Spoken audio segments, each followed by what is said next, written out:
No part yet? Nope. All right, let's go ahead and get started. Today we're only going to talk about branch prediction, which should be the last, nugget of information you need in order to complete your project, or your project.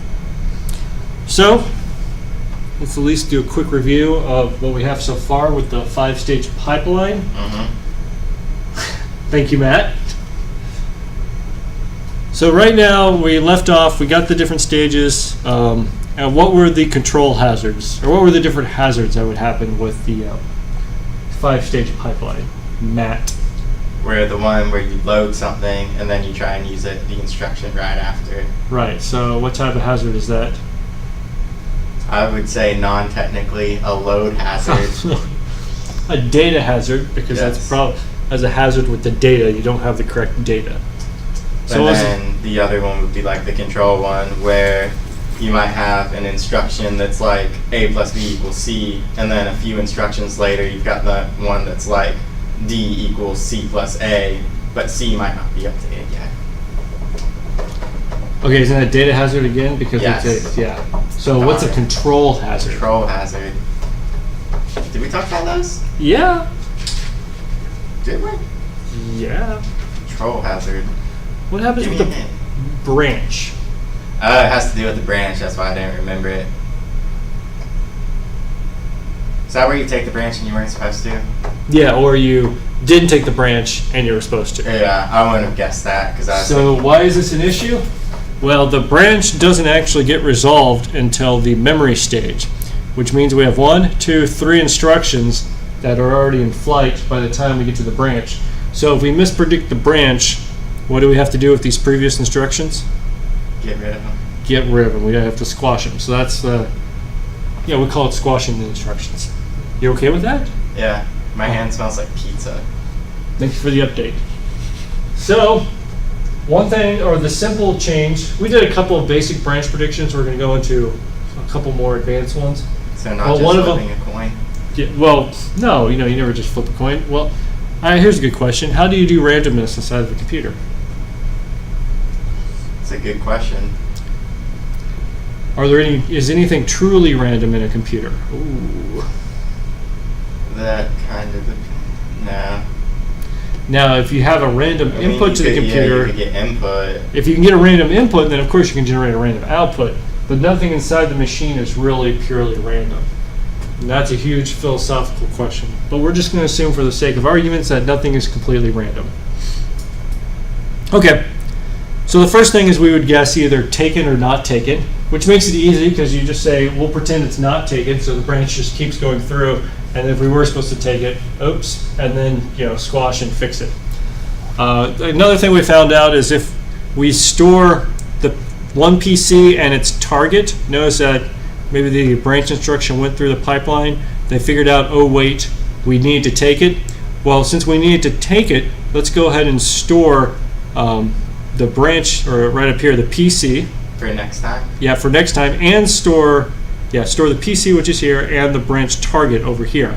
That way, every time we ask, is the PC equal to this? If so, then we're going to actually use, we're going to update the PC, whatever PC is in that piece of memory. Does that make some sense? So basically, we're just storing what the last taken was at that one address. Yes. So is it always going to resolve to the same one in that case? Like, are you storing it there because it usually is going to go to the same place, or it's always going to Because it went there last time. Okay, so it's just... Okay. It's just storing where it went last time. And then if they're equal, we use what was used last time. How's it going, Jordan?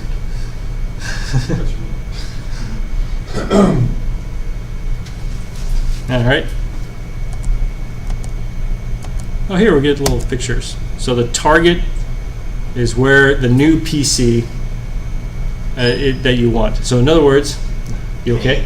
Pay. Basically, if the two PCs equal each other, you are going to read from that PC, but then the next PC is going to be updated with the target. Welcome. Sorry. It's okay. As opposed to just becoming PC plus one. All right, maybe an example on the board would help?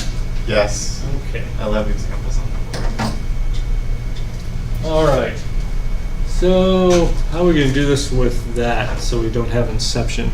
Actually, does this reach over there? I never checked. Wait, Dr. West.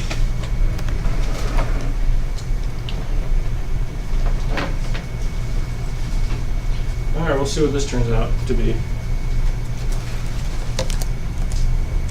Well, that's not bad. Okay. So I have from about here to what? Here? Okay, good. Okay. So we'll have, who remembers their assembly? Load word, base of 0 into register of 1, we'll load in 5. And load word, base register 0 into 2, -1. Okay. Branch, if equal, I forgot my dollar signs here.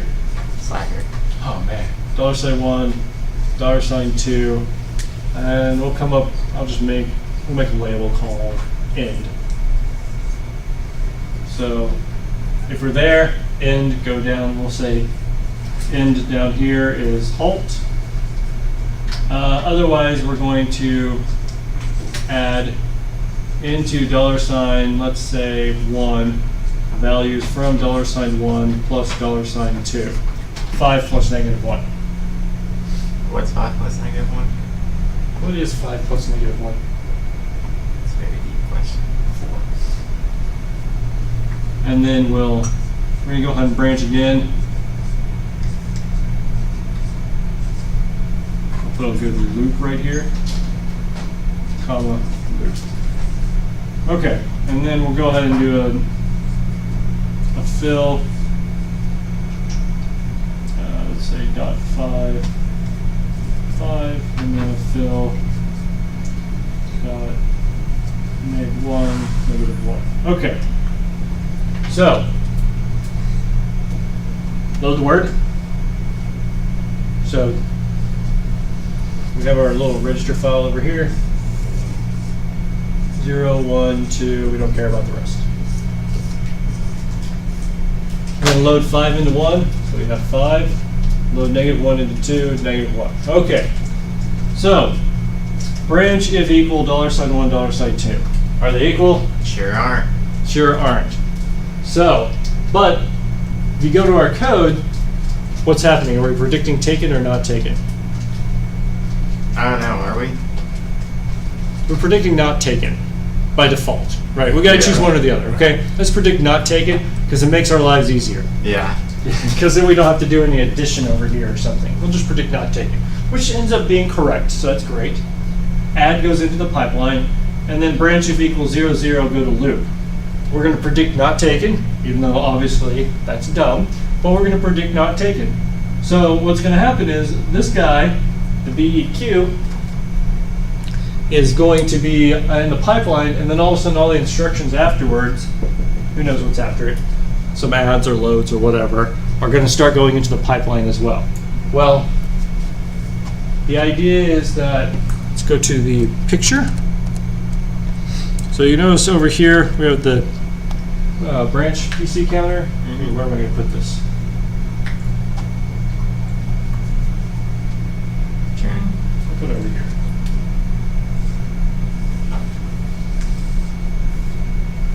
BPC, and then you have target. Okay. So notice we're storing the branch PC in the target. Also note that branch $, the first branch that we predicted not taken would be over here.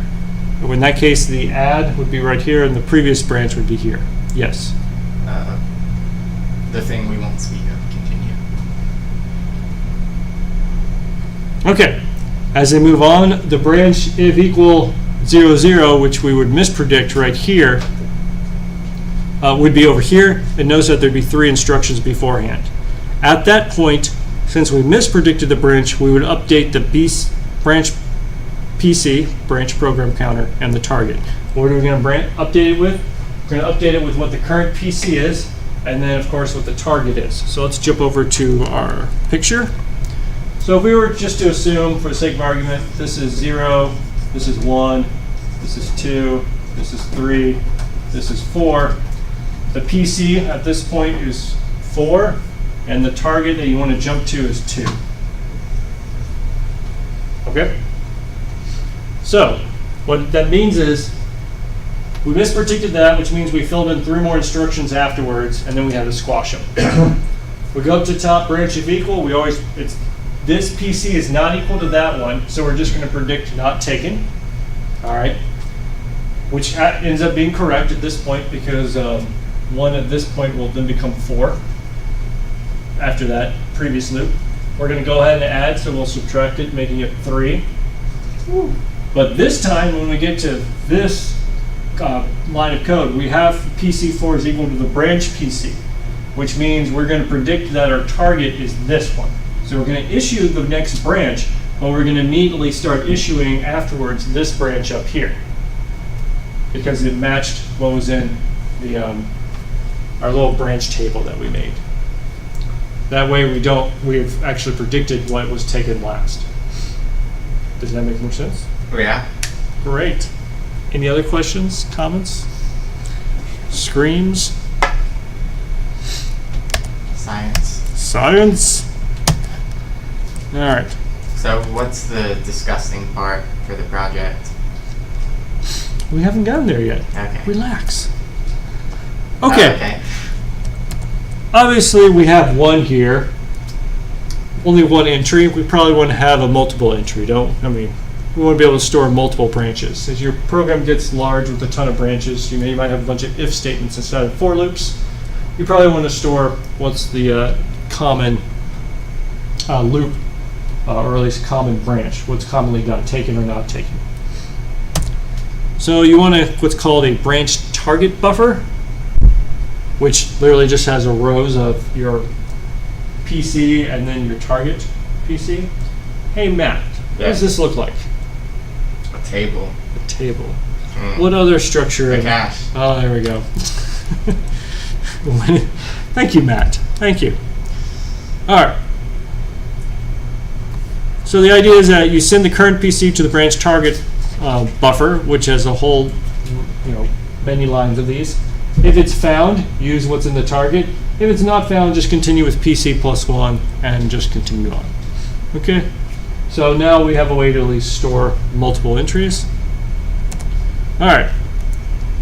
So let's go ahead and look a bit more, or at least refresh what we did last time. If we predict not taken, no branch target buffers needed, which is nice. But our accuracy is about 50%, which is actually not that bad, but we can do a lot better. Predict backwards taken. Your BTB now has to hold targets from backward branches loops, so you do have to have a BTB. But predicted taken, that's not too bad. Predict the same as last time. So, and the previous one you'd update the BTB on when you go backwards. Same as last time is you always update the branch target buffer for any taken branch, which ends up being about 80%. Okay. Let's see. What about indirect branches? Could you use the same approach? So, yeah, what would we do here? Well, that's a good question. Like your example here is a switch statement. See, with the branch, you knew what your target was, but with the switch, you're jumping to some location that's calculated, right? Do you remember switches? Yeah. So, I think I read something about that in the other class, but I skimmed it, so. Well, thanks for your update. You're welcome. Or virtual function calls. You remember what those are? Did y'all do function pointers? Virtual function call. Does that say you can give it whatever function you want? Yeah, you pass a function pointer to some piece of code, and then it calls that function. Someone try to unlock the door?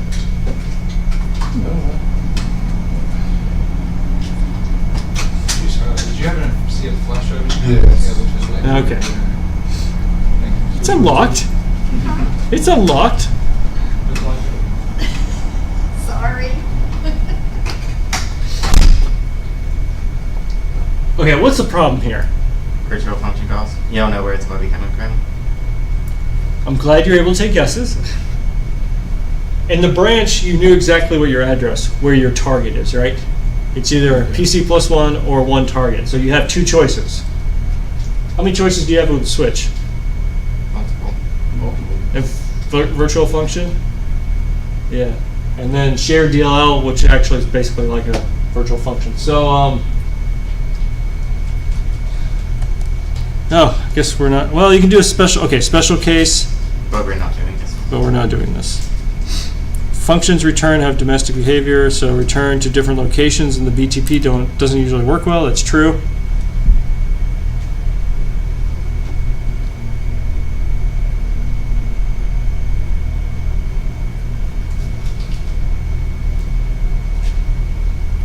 Okay.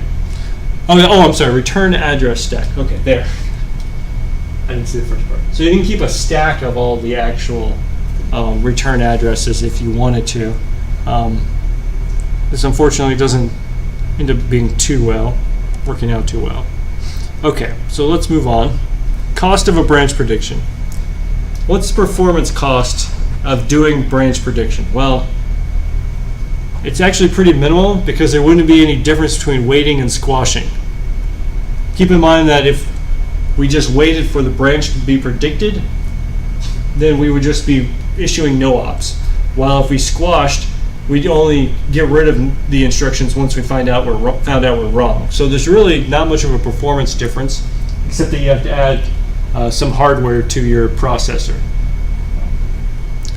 Unfortunately, power, well, it could be large depending on what we have going on.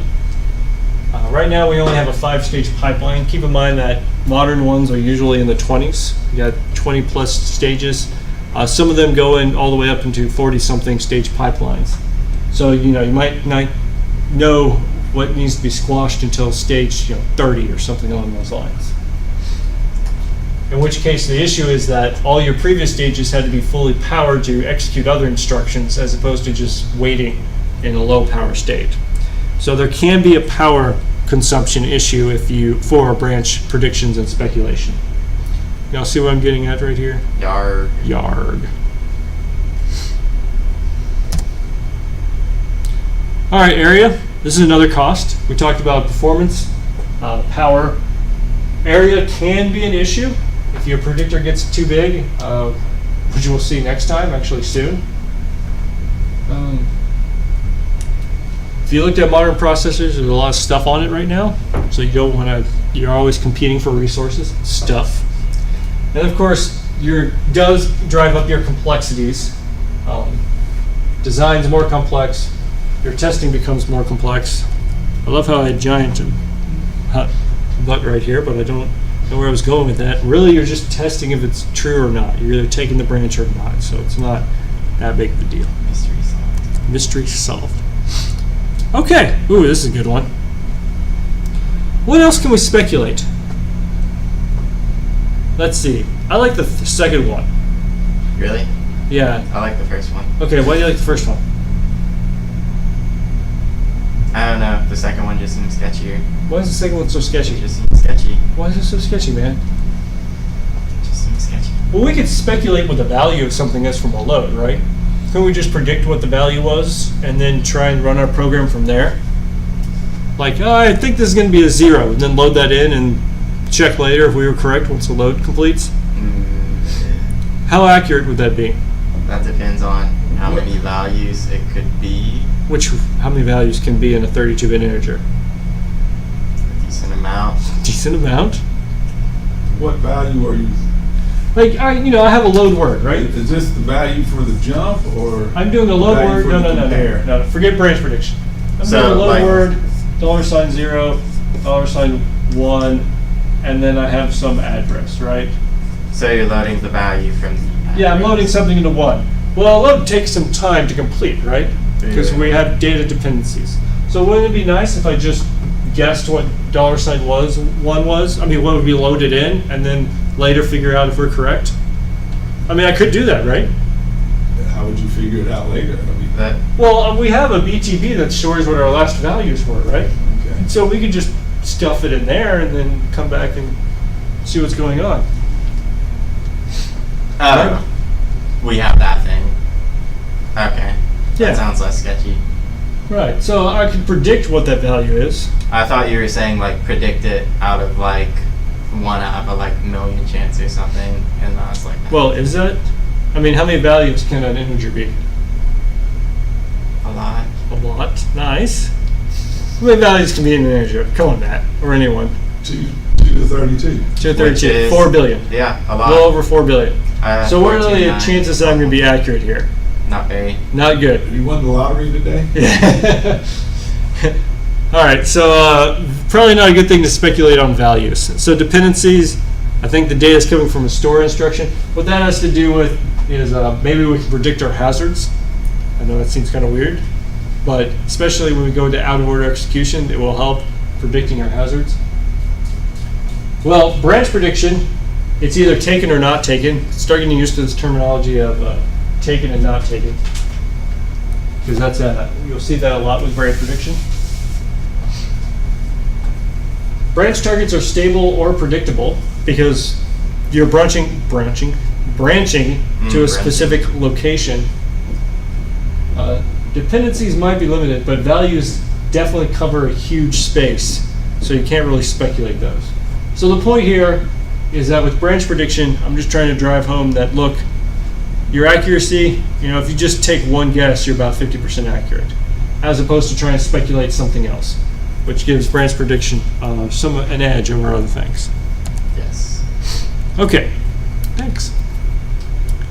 So what do we have here? Well, we have the direction predictor. Predicts whether the branch will be taken or not. So that's if you want to go into a various general purpose G-share type predictor. You want to predict whether it's going to be taken or not taken. Because if it's taken, then you want to go to an address. If it's not taken, then you just want to do PC plus 1. For example, maybe you know that it's always taken, backwards taken. In other words, backwards taken is if the address is going to be forward, then we're going to predict not taken, but if it's going backwards, we're going to predict taken. We're just telling you that's a part of the predictor. It has to predict the direction. It's either going to be taken or not. Address predictor predicts the target address used if predict. So that's what we've talked about later with the branch target buffer, where we had over there on the right, we have the address stored where the target is, so we're predicting where we're going. Again, BTB, or you can have the return address stack. You can also try and pre-compute the branch with something called predicates, but I guess we'll get to that in a minute. Predicates. And then you do need a recovery logic, because your branch predictor is not going to be 100% correct, so you need to make sure you know what to do or what to squash when you mispredict. Okay. All right, characteristics of branches. How do we decide? Well, here we go. Maybe some of these are intuitive. Individual branches differ. Loops tend not to exit. Whoa.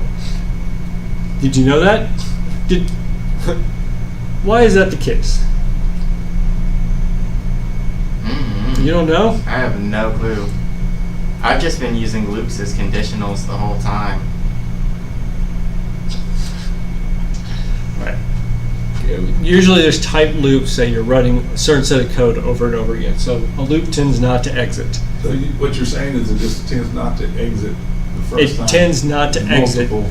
Like usually you do for I equals 0 to 100, right? Yes. So for the first 100 times, not the 101, but the 100 times, it's not exiting. Or Right. the branch is taken back, right?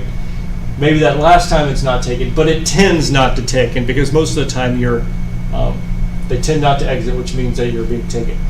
What these two bullet points are trying to point out is also, if it's an unoptimized piece of code, usually it's not taken because the compiler doesn't care. Well, as opposed to optimized code is taken. That's more of a compiler thing. If statements tend to be not very predictable, because That's why we make if statements. Yeah, it depends a lot. So unconditional branches, aka just go over here, you still need to predict the address, so you need to actually store where that address is. Or if it's a switch, somehow store where that switch is going to. Alright, good old example. What?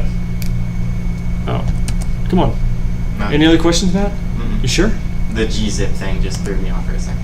Oh, okay. You know what gzip is? It's a zipper thingy. Alright, so a compression program. Yeah. Doing very basic compression. In one of the versions, there was a loop at a certain branch of this PC. It was executed a lot, over 1 million times, taken nearly all the time, not taken 10 times. So if we predict taken, we're over 99% accurate. All right, that's great. That makes that branch easy to predict, right? Yeah. Okay. Branch at B executed again. Well, this one's what? 151,000 times. Taken just a little over 71,000. Not taken just about 79,000. So percent of the time taken 49%. So how's the last one useful? Like, I mean, obviously it's useful because that one gets taken a lot, but how would you actually incorporate that? what do you mean? So we have our BTV Yeah. with the PC and what was done last time. So you just stick with that, right? Okay. Yeah, you just stick with Cool. that guy. Okay. Now, what about this one? Yeah. Not bad. Not bad. Basically half. Well, I mean, are we going to settle for 50%? I mean. No. No. No. No. Easy to predict? Well, maybe. Maybe not. I mean, it depends on what the behavior is. If it was at first taken 71,480 times, and then the next times it was 79,000, it was not taken, you probably could, with our standard BTV, just storing what the last thing was taken would actually be pretty accurate. But maybe, I don't know what the behavior is. It depends, maybe it's intermixed how many times it was taken or not taken. So it might be easy to predict, maybe not. We're going to have to look into it a little more. Let's see. So what this graph is trying to show you is for each of the branches at a certain PC, most of them, wow, this little picture would the graph on this side goes pretty high. The slideshow is definitely messing this up. This is not supposed to be covered right now, but it's supposed to show that there's a lot of bars going up on this side, a lot of bars going up here. So the point of this is say, yeah, this graph really just like why dropped is the ball. scale so high? Yeah, that's why. It's supposed to show you that for a lot of branches, it's easy to predict not taken or taken. AKA, if it's one of these two sides, it's easy to predict, right? You just do what happened last time, and we're pretty accurate. It's what happens in here, which, while doesn't constitute the majority, does constitute a good amount. Okay. Another interesting behavior. Distance of the branch target. Notice if we're here at 0, blue means it was taken. That other color, red, means it was not taken. So notice as you go backwards in this gzip example, most of the time it was taken. Probably because of loops. Loops tend to go backwards. On the other hand, if you're going forwards, unfortunately, it's kind of maybe a little more on not taken, but it's a little hard to predict what's going on here. So what this graph is really telling you, if it's going in the past, you actually have a pretty good, with just not taken, you actually have pretty good chances of being correct. Yes? Yes. Now you had a question. Okay, so we can use the history. 1 bits for losers. All right. Remember the last direction for a branch. So it's just remembering the branch. Okay, guys. The point here is we want to store what is the history of the branch. So we're going to think about this differently. Get out of your mind this whole BTV where we're storing a PC and the target. This time we're going to just store maybe the PC and then a branch history table associated with it. So, for example, okay, remember the last direction for a branch. So you're going to have a branch history table that's going to be indexed, cached Yes. by your PC. So a Right. branch PC is going to index into this table, and it's going to tell you either taken or not taken. You might want to put the target over here, but we can always store the target some way. We're really just trying to make sure we predict taken or not taken from now. How big do we want the the branch history table to be? Yes, how big do we want it to be? Not too big. Why not too big? Because you don't want your cache to be too big. This is actually a very important question. Rookie cache mistake. Rookie cache.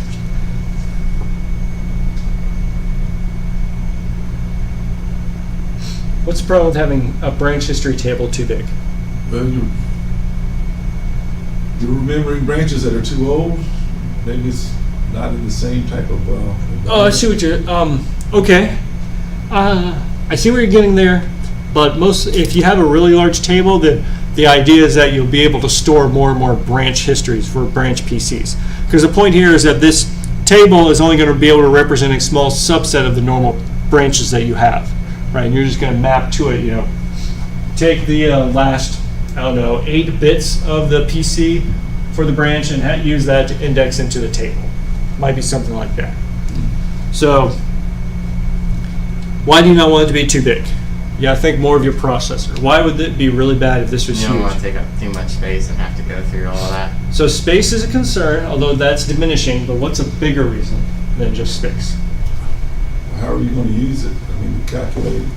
Right, so if we jump back to I guess we're going to go do a time warp to the back. All right, whoa. Where would this branch history thing be? In our slideshow, or in our processor. Where the blue thing is? The blue thing, okay. Down here, right? Mm-hmm. Okay. Why do we not want this to be too big?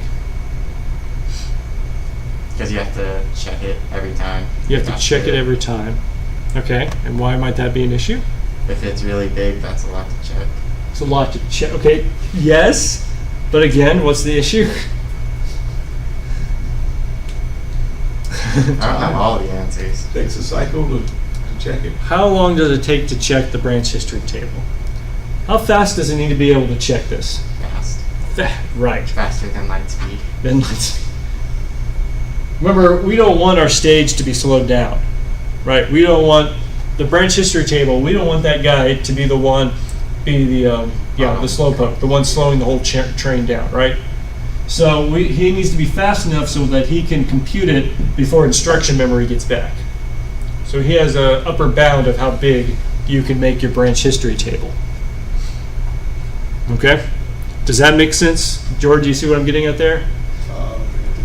You're paying attention? All right, let me see if I can help you out here. So each of these stages, do you remember, I don't know if you paid attention where each stage, so each, we have one stage and it goes to the next stage, goes next stage, goes next. So we might have 120 nanoseconds here, 150 nanoseconds here, let's go 130 nanoseconds here, 150 nanoseconds, and then we'll just say 30 nanoseconds. So how do we find out what our clock rate is? Who depicts what our clock rate is? The suckiest one. All right, the slowest one. So in other words, we're doing a clock rate, which means we're giving everyone the same amount of time, which means everyone's being given 150 nanoseconds, so that everyone can complete in time, right? If we put a BTB here, that would increase. If the the branch history table, got too large here, this number might become 200, which would then slow everyone else down. Okay? So we don't want to slow everyone else down, and we want to make sure that we still complete within the time constraints. You good, Matt? Just thinking about how much I love caches. They are great, aren't they? All right. Okay. So here's back to this example. Hey, it's the same graph. How many times will branch A be mispredicted? Oh, that's a good question. Not much. Oh, Not right, much. right. I was Not like, much. where is A? A is over there. Okay. How many times will B be mispredicted with our current one that we have, where we have taken, not taken, and then maybe the target saved to the side? Good amount. A what? Is that a good amount? Probably a good amount. Probably, depending on the exact behavior. So, yeah, the first thing we did, 2-bit, right. First it was 1-bit, now we're going to do 2-bit. Direction predictor. Again, you have your branch history table, but instead of having 1-bit, you're going to have 2 bits, which are going to just signify strongly not taken, taken, strongly taken. The idea, of course, is that, you okay? Yeah, I'm sorry. If you're not taken, if you start at taken and then you're not taken twice, you become strongly not taken. And the reason for that is if in case you were taken once, you're still going to predict not taken the next time because a lot of times, for example, loops, right? Yeah. You have a loop, you're really only not taking that one time. The next time you want to be, you know, you're going to be taken again, right? So it just moves back and forth depending on the taken and not taken. You got it. Cool. Right. I guess I didn't specify that with the 1-bit too much, but sorry about that. Weirdo DNA stuff going on. Right. So if it's taken, it goes to the right towards strongly taken. If it's not taken, it goes to strongly not taken. Okay. So this can help a little bit in case, you know, if we know for a fact that strongly, it's really rarely taken, it'll hopefully stay in the not taken zone for a while as we predict the branches. Okay. How big is the branch history table?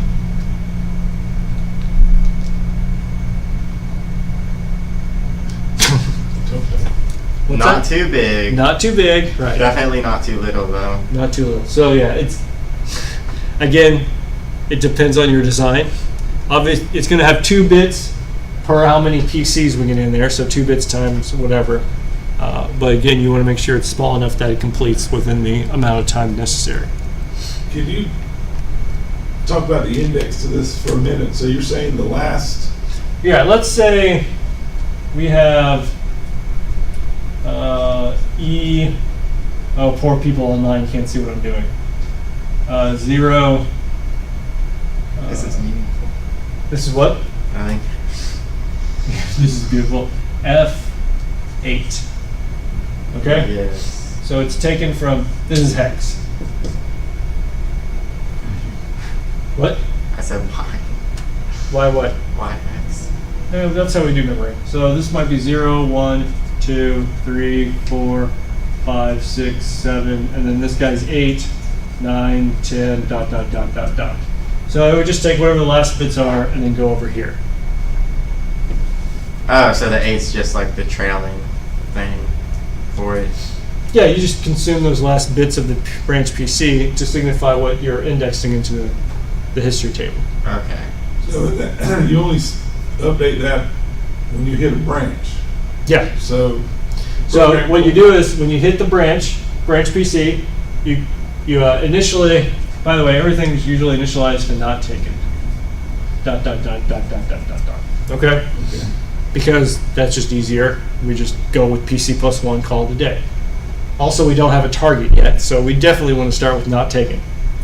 So, goes into 8, goes here, it's not taken.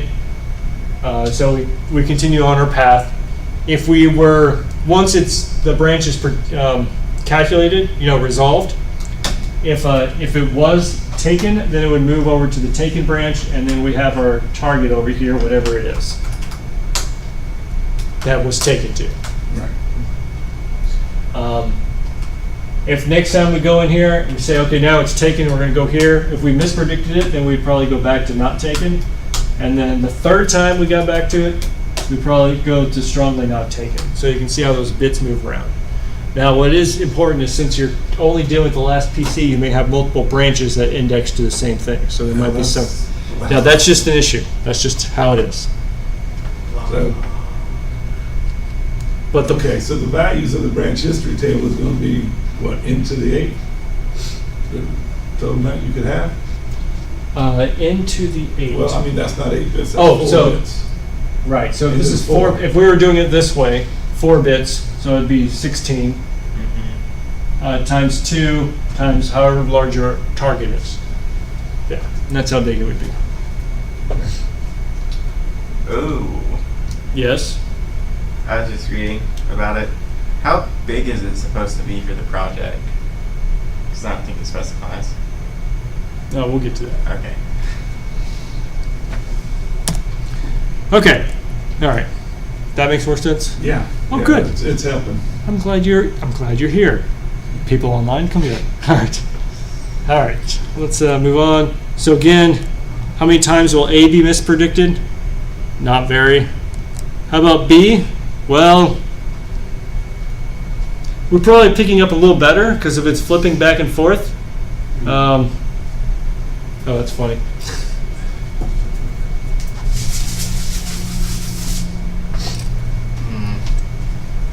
I know you're sad.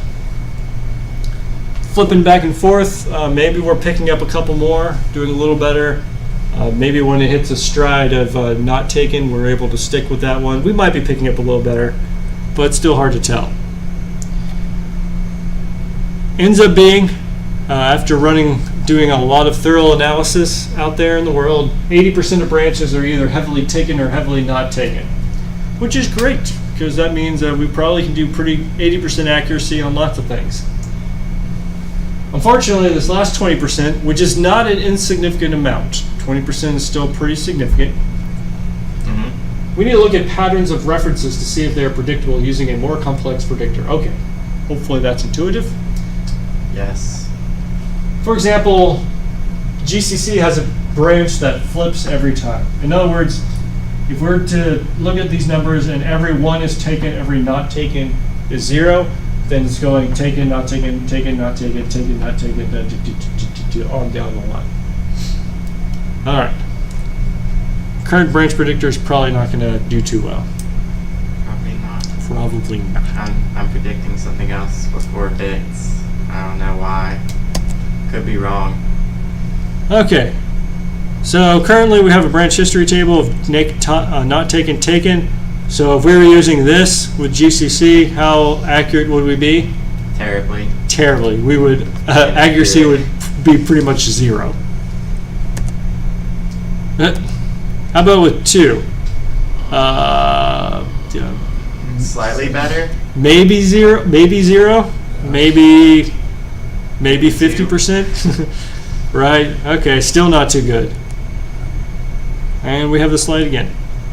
All right, so instead of storing the address, we're going to store a history. Well, we are going to use the address, but we're going to branch to a branch history table that's going to store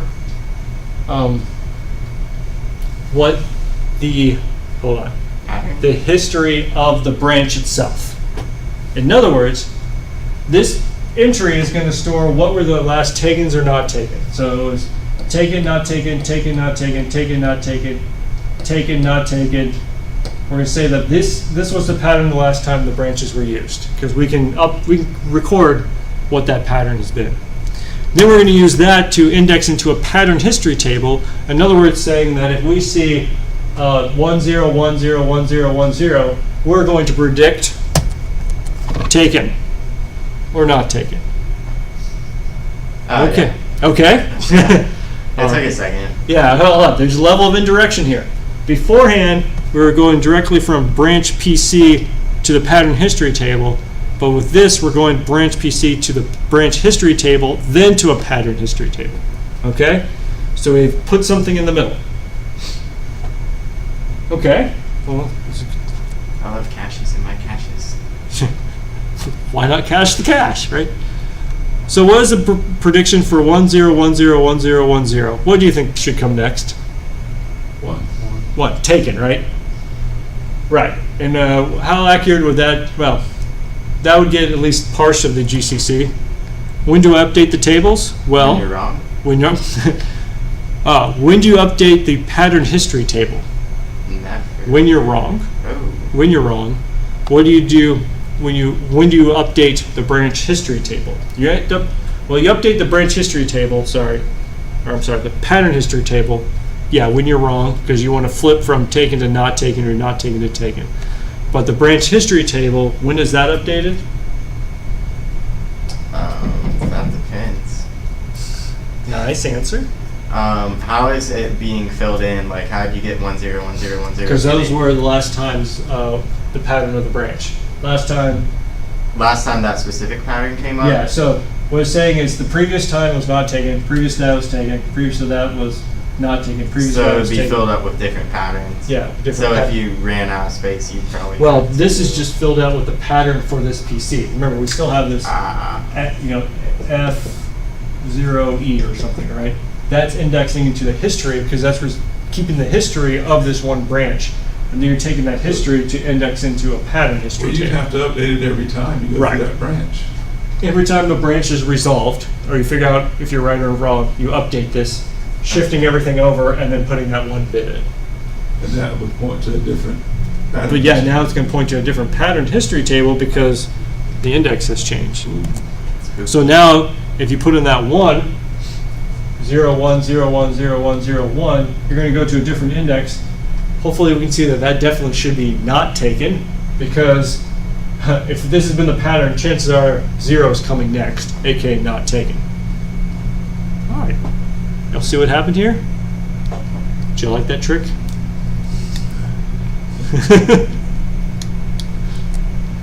So what's the accuracy now of that flip-flop branch with GCC? Pretty high. Pretty high, over 99%. I mean, there's an initial load up of filling out the branch history table, but once it's filled out, you're pretty much accurate every time. But are you precise?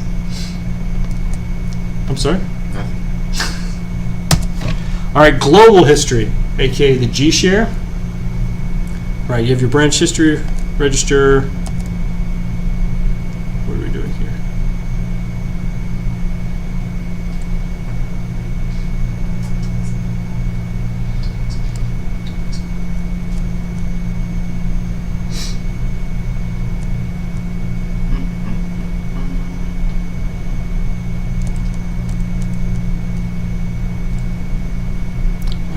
I guess we don't have to know this. I guess not. I'm looking at these slides. I think I need to put my notes down. Remember what I was doing. So for A loop and a a loop. loop and loop. All right, guys, hang on one moment.